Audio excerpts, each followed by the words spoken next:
Қойдың құйрық майын дайындайын деп жатырмыз. Сіздерге де пайдасы тиіп қалар деп әдісімен бөлісіп қояйық.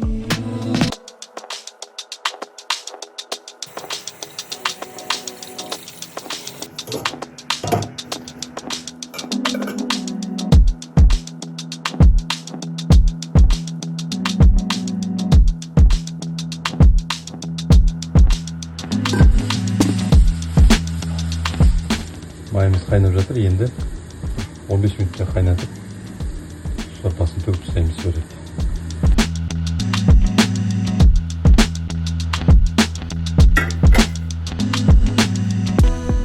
Ал көрейік.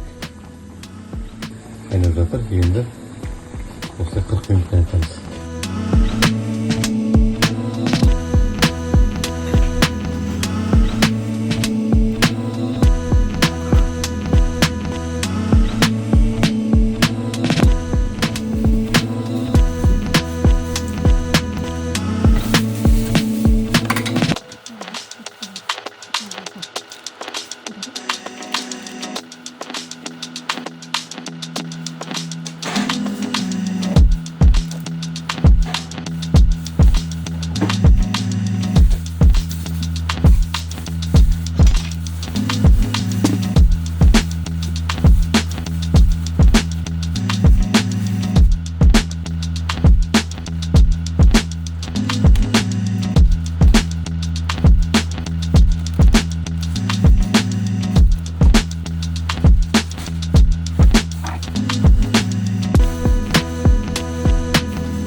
Осылай 2-3 сағатқа қалдырып қоямыз.